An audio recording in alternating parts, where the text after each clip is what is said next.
Hey guys and gals, it's Andrew-Unfiltered. I guess I should have started off with this video to tell you a little about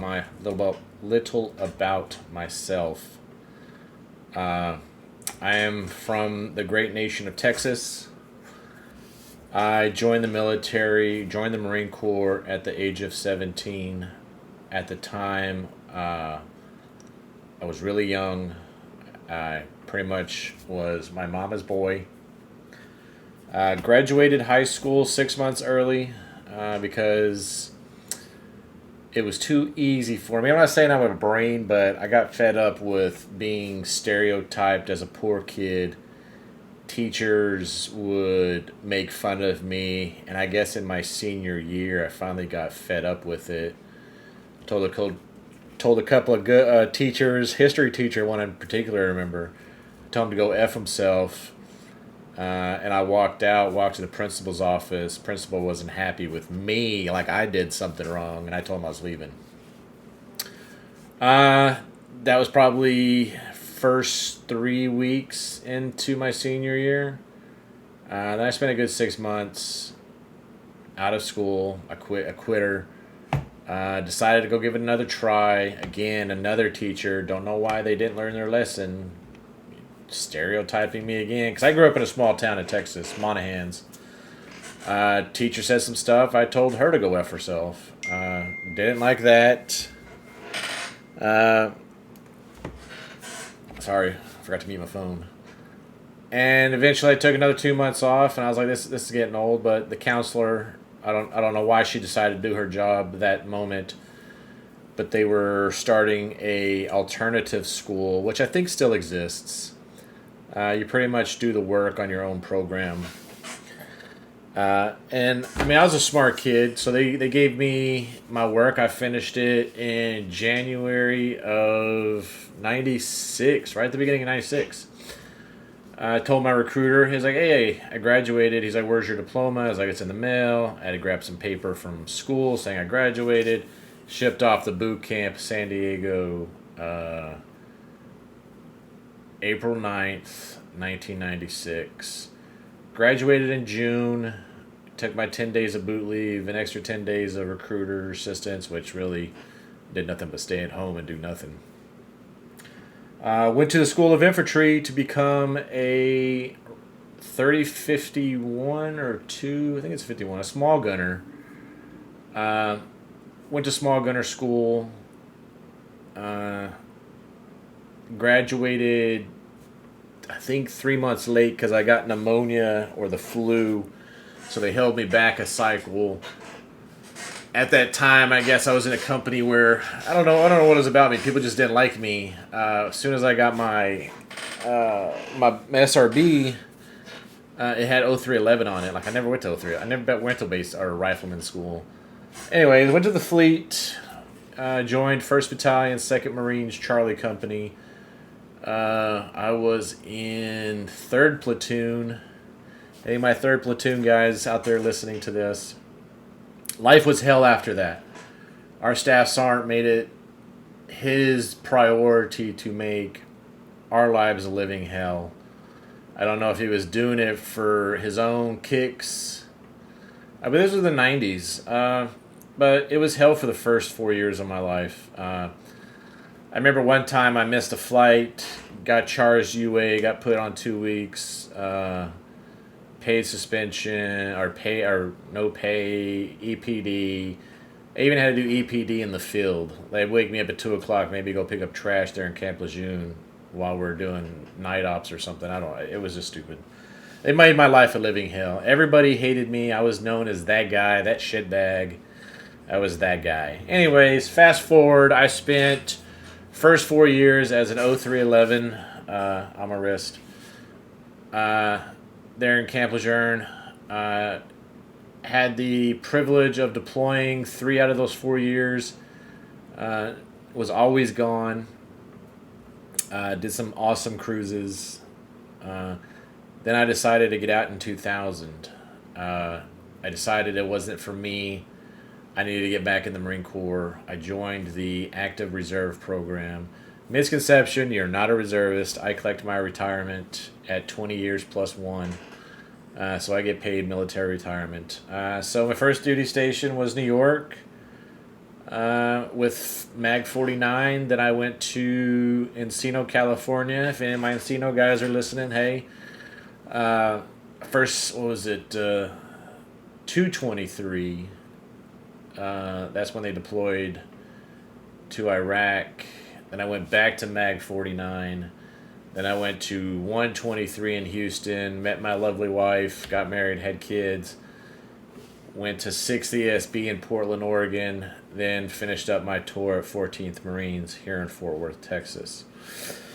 I retired as a gunnery sergeant. It took 12 years to pick up gunny. It took me 4 years to pick up corporal, 8 years to pick up sergeant, 13 years to pick up staff sergeant. What was it? No, 12 years to, well, let's see. I got promoted as sergeant in 2008. Got promoted to staff sergeant, I want to say 2010 or I don't know. Anyways, I retired as a gunny. It's all a blur. I've seen combat, both Iraq, Afghanistan, Africa, some other ones I don't want to get into. But I've seen it, done it. I've seen best friends lying on the floor bloody. My mind is full of stories. I now live in Fort Worth with my wife, my youngest daughter, and my son. I work for a predominant aeronautics company, and I enjoy doing what I do, but I have the mental illnesses that I've been holding on to. You just imagine a champagne bottle with that cork on. You shake it up, finally release that cork, everything pops. I think that was my moment of why I wanted to do this. I listened to a lot of civilians, veterans, Marines that are still in, talking and struggling with mental illness. And I've always been an advocate. Rewind a little bit. I have a PhD in leadership. I thought I needed something to prove to my leaders that I was a good leader, which they kind of got jealous and kind of just made my life a living hell, except when I picked up gunny. I just started telling people to go pound sand. But anyways, I saw people struggling, and I go to the VA for help. I go to the VA for medication. I just see a lot of veterans struggling with life. They're told, hey, go reach out, do this. The military just shat them out, said, hey, the VA is your resource, utilize it. It's not that we need to be handheld to do something, but sometimes, videos like this are that symbolic gesture of holding somebody's hand, saying, hey, I've done it, I'm still struggling with it, and here's my story. It reminds me of a story I was reading in a paper talking about a private in a foxhole with PTSD.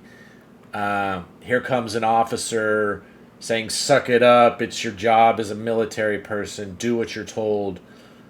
Then here comes a senior leader, says basically the same thing, the hole keeps getting deeper and deeper. And here comes a chaplain, says, pray to God, but still offers no gesture of how to get out of this PTSD hole. As you can see, the story builds, and finally a Marine jumps in the hole with PTSD, and the private's like, what are you doing? He's like, don't worry, I've been here before. I'm going to show you how to get out. That's me. I want to open up my story to everybody who listens and wants to listen, and maybe my story can help you cope, prevent you from committing suicide, prevent you from overdosing, prevent you from becoming an alcoholic, because I've done all of that. I've tried to commit suicide on a number of bases. I used to drink 18 beers a day just to numb my pain. I occasionally drink now because I'm not gonna say it's fun, but it takes a little stress off. But I don't go as far as downing a whole fifth of Crown or in one day. I drink socially, take a drink, interact with my kids, my wife, play some games with my kids. That's my life. But I wanted to open up. I wanted to say, hey, you're not alone. A lot of people have commented to me personally over these past few days and said what you're doing is admirable and it takes a lot of guts. So keep it up. So I'm hoping that this reaches a broader audience of veterans who've coping with mental illness and say, hey, you're not alone. This is my story, and I keep repeating that. This is my story, and I hope you can take my story as a template to move forward in life. Anyways, I appreciate y'all's time. I should have posted this in the beginning. Again, my name is Andrew Dunn. Andrew-Unfiltered is my journey through a mental illness, and I hope you guys enjoy these videos. Cry with me, laugh with me. Give me that thumbs up that you're listening, that you understand. Subscribe to the channel. I'm going to drop as many videos as I can to make my story heard, give you what you're missing, tell you the stories of my military career, tell you the downfalls of, hey, if you commit suicide, you're only hurting those you love. And I'm sure people have heard that. And I will continue my journey until my journey has ended.